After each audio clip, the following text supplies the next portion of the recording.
السلام علیکم ورحمۃ اللہ وبرکاتہ۔ نحمده ونصلی علی رسولہ الکریم، اما بعد فاعوذ باللہ من الشیطان الرجیم، بسم اللہ الرحمن الرحیم۔ رب اشرح لی صدری ویسر لی امری واحلل عقدۃ من لسانی یفقہوا قولی۔ ناظرین، ہماری آج کی گفتگو کا موضوع ہے روزہ اور افطاری۔ افطار کا وقت بھی بہت خوبصورت وقت ہوتا ہے، ایک انجانی خوشی کا وقت ہوتا ہے۔ نبی اکرم صلی اللہ علیہ وسلم نے اس کے بارے میں فرمایا، للصائم فرحتان یفرحہما اذا افطر فرح واذا لقی ربہ فرح بصومہ۔ آپ صلی اللہ علیہ وسلم نے فرمایا، روزے دار کے لیے خوشی کے دو موقع ہیں جن میں وہ خوش ہوتا ہے۔ جب وہ روزہ افطار کرتا ہے تو اب خوش ہوتا ہے، اور جب وہ اپنے رب سے ملاقات کرے گا تو اپنے روزے سے خوش ہوگا، یعنی اس کا اجر و ثواب سامنے پا کر۔ تو بات یہ ہے کہ افطار کا یہ وقت نہایت اہم وقت ہے۔ یہ وقت کب شروع ہوتا ہے؟ قرآن پاک میں اللہ سبحانہ وتعالیٰ فرماتے ہیں، ثم اتم الصیام الی اللیل، پھر پورا کرو روزے کو رات تک۔ گویا جب رات کا آغاز ہو جائے، رات شروع ہو جائے، سورج غروب ہو جائے تو وہ روزے دار کے روزے افطار کرنے کا وقت ہوتا ہے۔ غروب آفتاب روزہ افطار کرنے کی شرط ہے، اس سے پہلے روزہ افطار نہیں کیا جا سکتا۔ بخاری اور مسلم کی ایک روایت کے مطابق قال رسول اللہ صلی اللہ علیہ وسلم، اذا اقبل اللیل من ہاہنا وادبر النہار من ہاہنا وغربت الشمس فقد افطر الصائم۔ آپ صلی اللہ علیہ وسلم نے فرمایا، جب رات آ جائے، دن چلا جائے اور سورج غروب ہو جائے تو روزہ دار روزہ کھول لے۔ گویا دن کا جانا اور رات کا آنا وہ وقت ہے جب روزہ افطار کیا جاتا ہے۔ یہ بھی یاد رہے کہ روزہ افطار کرنے میں جلدی کرنا مسنون ہے، گویا سورج کے غروب ہونے کے فوراً بعد روزہ کھول لینا چاہیے۔ حضرت انس رضی اللہ تعالی عنہ فرماتے ہیں کہ ان النبی صلی اللہ علیہ وسلم لم یکن لیصلی المغرب حتی یفطر ولو علی شربۃ ماء، کہ آپ صلی اللہ علیہ وسلم افطار کیے بغیر مغرب کی نماز نہیں پڑھتے تھے، چاہے ایک گھونٹ پانی سے افطار کرتے۔ گویا اس سے یہ بھی پتہ چلتا ہے کہ افطار کا وقت مغرب کی نماز سے پہلے کا ہے، یعنی نماز نہیں پڑھنی چاہیے جب تک کہ افطاری نہ کر لی جائے۔ حضرت سہل بن سعد سے روایت ہے کہ رسول اللہ صلی اللہ علیہ وسلم نے فرمایا، لوگ برابر بھلائی پر رہیں گے جب تک کہ روزہ کھولنے میں جلدی کریں گے۔ جیسا کہ سحری کے بارے میں گفتگو کرتے ہوئے آپ کو بتایا گیا تھا کہ بہت جلدی سحری کرنے کی بنسبت تاخیر سے سحری کرنا لیکن وقت کے اندر زیادہ افضل ہے۔ اسی طرح افطار میں بھی بہت تاخیر نہیں کرنی چاہیے کہ مثلاً رات کا جب بہت اندھیرا ہو جائے، عشاء کی نماز کا وقت ہو جائے تو ایک شخص سمجھے کہ اب افطار کرنا زیادہ ثواب کا باعث ہے کیونکہ میں نے سب لوگوں سے 1-1.5 گھنٹہ زیادہ لمبا روزہ رکھا ہے اور دیر سے کھایا پیا ہے، تو ایسا کرنا کچھ ثواب کا باعث نہ ہوگا بلکہ الٹا سنت رسول صلی اللہ علیہ وسلم کی مخالفت ہوگی۔ تو آپ نے فرمایا کہ لوگ بھلائی پر رہیں گے جب تک کہ افطار میں جلدی کریں گے، گویا اعتدال میں رہیں گے۔ تو اس سے یہ پتہ چلتا ہے کہ ہمارا دین ہمیں ہر معاملے میں اعتدال کا سبق دیتا ہے، انتہا پسندی ہمارے دین کا حصہ نہیں ہے۔ پھر اسی طرح ہم دیکھتے ہیں کہ آپ صلی اللہ علیہ وسلم نے فرمایا، حضرت انس رضی اللہ تعالیٰ عنہ سے روایت ہے، اور آپ جانتے ہیں کہ حضرت انس رضی اللہ تعالیٰ عنہ حضور اکرم صلی اللہ علیہ وسلم کی خدمت میں 10 سال تک رہے۔ وہ کہتے ہیں کہ آپ صلی اللہ علیہ وسلم نماز مغرب سے پہلے تازہ کھجوروں سے روزہ افطار فرماتے، اگر تازہ کھجوریں نہ ہوتی تو خشک کھجوروں سے افطار فرماتے، اگر خشک کھجوریں نہ ہوتی تو چند گھونٹ پانی سے ہی افطار فرما لیتے۔ تو اس سے پتہ چلتا ہے کہ دوسری چیزوں کی نسبت کھجور سے روزہ افطار کرنا آپ کو زیادہ پسند تھا، گویا آپ کی سنت اور آپ کی پسندیدہ چیز کھجور سے روزہ افطار کرنا ہے، اور کھجوروں میں بھی تازہ کھجور۔ لیکن ضروری نہیں کہ ہر شخص کے پاس کھجوریں ہوں، اور یہ بھی ضروری نہیں کہ تازہ کھجوریں ہوں۔ تو اگر میسر ہو، ممکن ہو، تو ایسا کرنا زیادہ بہتر ہے، اور اگر یہ چیز میسر نہ ہو تو اس کے بعد پانی پینا زیادہ بہتر ہے، کیونکہ پانی پاک کرنے والی چیز ہے۔ افطاری کے سلسلے میں ایک اور بات کا ہم سب کو خیال رکھنا چاہیے کہ یہ وقت بھی دعاؤں کی قبولیت کا وقت ہے۔ جیسے سحری کے سلسلے میں آپ کو بتایا گیا تھا کہ وہ وقت ذکر الہی کا وقت ہے، دعاؤں کی قبولیت کا وقت ہے، اسی طرح افطار کا وقت بھی دعاؤں کی قبولیت کا وقت ہے۔ اس سلسلے میں ہم دیکھتے ہیں کہ آپ صلی اللہ علیہ وسلم نے فرمایا، ثلاث دعوات لا ترد، دعوت الوالد ودعوت الصائم ودعوت المسافر، کہ 3 آدمیوں کی دعا رد نہیں کی جاتی، باپ کی دعا، روزہ دار کی دعا اور مسافر کی دعا۔ تو گیا انسان ان تینوں حالتوں سے فائدہ اٹھا سکتا ہے۔ والدین کو اپنے بچوں کے لیے خصوصی دعائیں کرنی چاہیے، اسی طرح روزہ دار افطار کے وقت خاص طور پر دعا کرے، دن میں بھی دعا کر سکتا ہے لیکن خصوصاً افطار کے وقت، اور اسی طرح مسافر بھی عام دنوں کی نسبت سفر کی حالت میں اللہ تعالیٰ کے زیادہ قریب ہوتا ہے، اس لیے اس کو اس موقع سے بھی فائدہ اٹھانا چاہیے۔ افطاری کے لیے آپ صلی اللہ علیہ وسلم نے خود بھی دعا سکھائی ہے۔ عن ابن عمر قال كان النبي صلی اللہ علیہ وسلم اذا افطر قال ذهب الظمأ وابتلت العروق وثبت الاجر ان شاء اللہ، جس کا ترجمہ ہے پیاس ختم ہو گئی، رگیں تر ہو گئیں اور روزے کا ثواب پکا ہو گیا انشاءاللہ۔ اسی طرح افطار کی کچھ اور دعائیں بھی آپ نے سکھائیں۔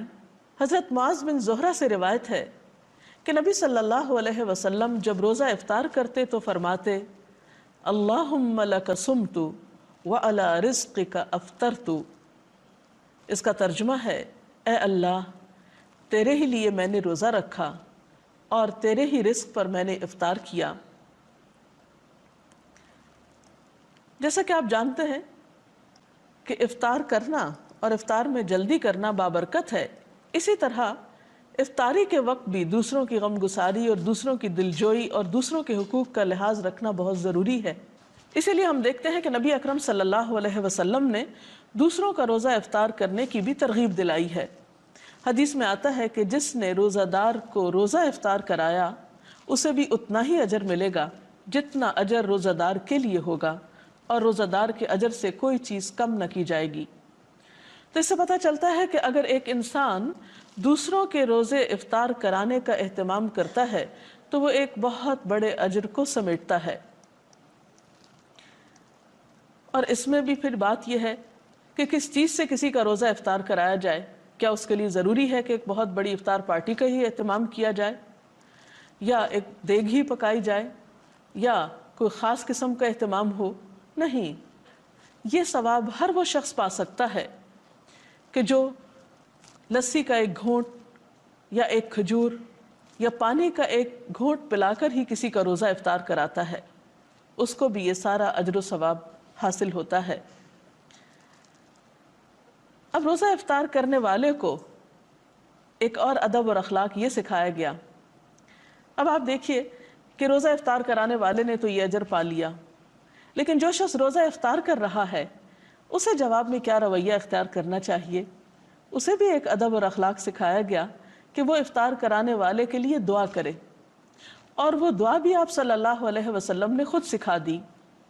عن انس قال كان رسول الله صلی اللہ علیہ وسلم اذا افطر عند قوم قال افطر عندكم الصائمون واكل طعامكم الابرار وتنزلت عليكم الملائكة۔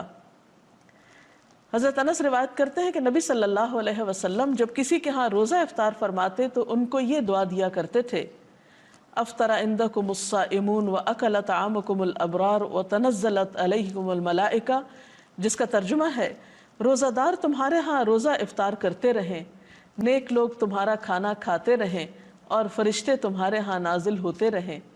تو گویا اس سے یہ پتہ چلتا ہے کہ اس موقع پر دوسرے کا دل خوش کرنا اور اس کے لیے اچھی اچھی دعائیں کرنا ایک بہترین عمل ہے۔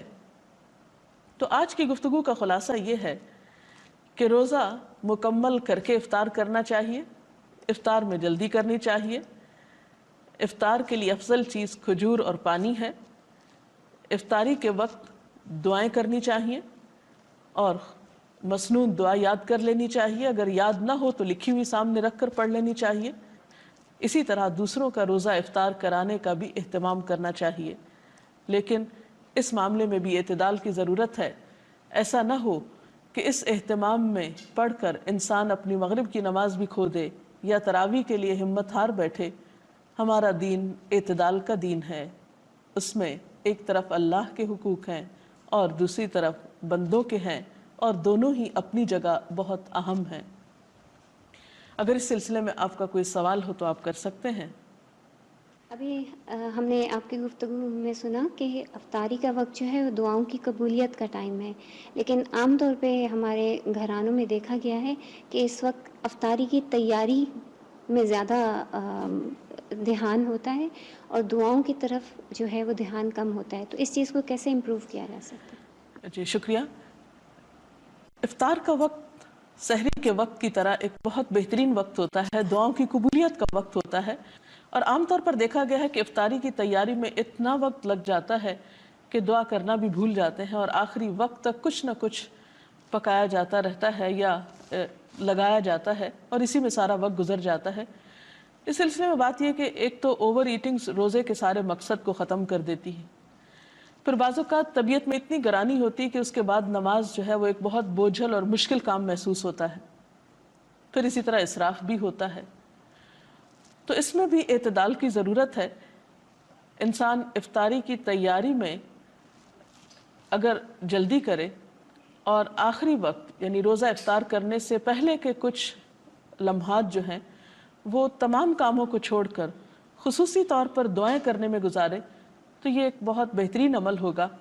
ہم میں سے ہر شخص محتاج ہے، ہر شخص کسی نہ کسی مشکل کا شکار ہے۔ ہم بعض اوقات دوسروں سے کہتے ہیں کہ آپ ہمارے لیے دعا کریں، وہ بھی ایک اچھی بات ہے، کروا سکتے ہیں دوسروں سے دعا، لیکن جب ہمارے اپنے پاس ایک وقت ہوتا ہے دعا کرنے کا، ہمیں اللہ تعالیٰ خود موقع دے رہے ہیں، اور انسان خود اپنے لیے جیسی دعا کر سکتا ہے سنجیدگی کے ساتھ، اخلاص کے ساتھ، آہوزاری کے ساتھ، وہ کوئی دوسرا کیسے کر سکتا ہے؟ اور پھر جب اللہ تعالیٰ ہمیں ایسے مواقع دے رہے ہیں کہ جب وہ خود بتاتے ہیں کہ یہ قبولیت کا وقت ہے، مانگو مجھ سے، ان مواقع کو بھی ہم ادھر ادھر کی چیزوں میں گنوا دیتے ہیں، تو یہ ہمارے لیے باعث حسرت ہو سکتا ہے۔ اس لیے ان اوقات کو آپ بہترین طریقے سے استعمال کریں۔ مثلاً آپ کیا کریں کہ اگر آپ کسی کے ہاں افطار کر رہے ہیں یا اپنے گھر میں افطار کر رہے ہیں تو افطاری سے پہلے جو بھی میسر ہو وہ قریب رکھ لیا جائے، اور پھر یکسو ہو کر اللہ تعالیٰ سے مناجات کی جائیں، ذکر کیا جائے، دعا کی جائے، اور پھر جب وقت آ جائے تو اس وقت افطار کر لی جائے، اور پھر نماز مغرب میں جلدی کی جائے۔ ایسا نہ ہو کہ ہم افطار کرنے میں اتنی تاخیر کریں کہ نماز کا وقت بہت لیٹ ہو جائے، کیونکہ نماز کا افضل وقت زیادہ بہتر ہے نماز کی ادائیگی کے لیے اجر و ثواب کے اعتبار سے، تو اس کا اہتمام بھی رہے۔ اور پھر بعد میں اگر کھانا کھا رہے ہیں تو اتنا زیادہ پیٹ بھر کے کھانا نہ کھائیں کہ عشاء کی نماز اور تراویح میں مشکل ہو۔ تو ان چند باتوں کا دھیان رکھنا بے حد ضروری ہے۔ السلام علیکم۔ میرا آپ سے سوال ہے کہ بادلوں کی وجہ سے کبھی کبھی سورج چھپ جاتا ہے، ایسا لگتا ہے جیسے غروب ہو گیا ہے، اور ہم اگر روزہ کھول لیتے ہیں تو کیا وہ ہو جائے گا؟ وقت سے پہلے روزہ افطار کر لیا جائے تو اس سے روزہ نہیں ہوتا، اس روزے کو آپ کو دہرانا ہوگا۔ کوئی اور سوال؟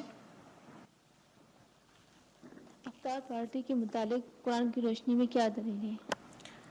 اس میں کوئی شک نہیں کہ مل کر کھانے میں برکت ہوتی ہے، یا افطار کے موقع پر آپ خود افطار اکیلے کرنے کی بجائے کسی دوسرے کو بھی شریک کر سکتے ہیں، دوستوں کو، عزیزوں کو، رشتہ داروں کو، لیکن عام طور پر اس میں بھی ہم حد اعتدال سے بڑھ جاتے ہیں۔ بعض اوقات صرف امیر لوگوں کو اس میں دعوت دیتے ہیں، یا صرف اپنے خاندان کے چند مخصوص لوگوں کو دعوت دیتے ہیں، اور غریبوں کو اس موقع پر بھلا دیا جاتا ہے، جبکہ رمضان کا مہینہ تو ہے ہی شہر المواسات، ایک دوسرے کی غم گساری کرنے کا مہینہ ہے، ایک دوسرے کی ہمدردی کا مہینہ ہے۔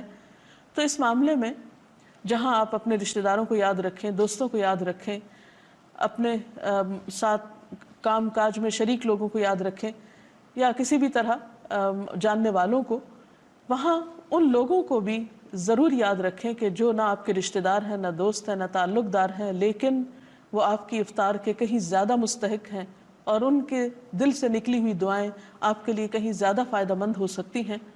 تو اس معاملے میں بھی ہمیں دیکھنا چاہیے۔ حضرت ابراہیم علیہ السلام اپنے کھانے میں ضرور کسی کو شریک کیا کرتے تھے، انبیاء کی سنت یہی ہے۔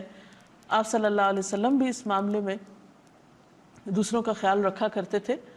تو افطار پارٹی کی جا سکتی ہے، لیکن حد اعتدال کے اندر، جس سے دوسرے فرائض متاثر نہ ہوں۔ صحابہ کرام کا عام طور پر رجحان یہ ہوتا تھا کہ رمضان میں ایک دوسرے سے اجنبی ہو جایا کرتے تھے، تاکہ زیادہ سے زیادہ وقت ان کو عبادت کے لیے مل سکے۔ تو اگر ہماری عبادات پر اثر نہ پڑے اور ہماری روحانیت متاثر نہ ہو تو میل جول میں حرج نہیں ہے۔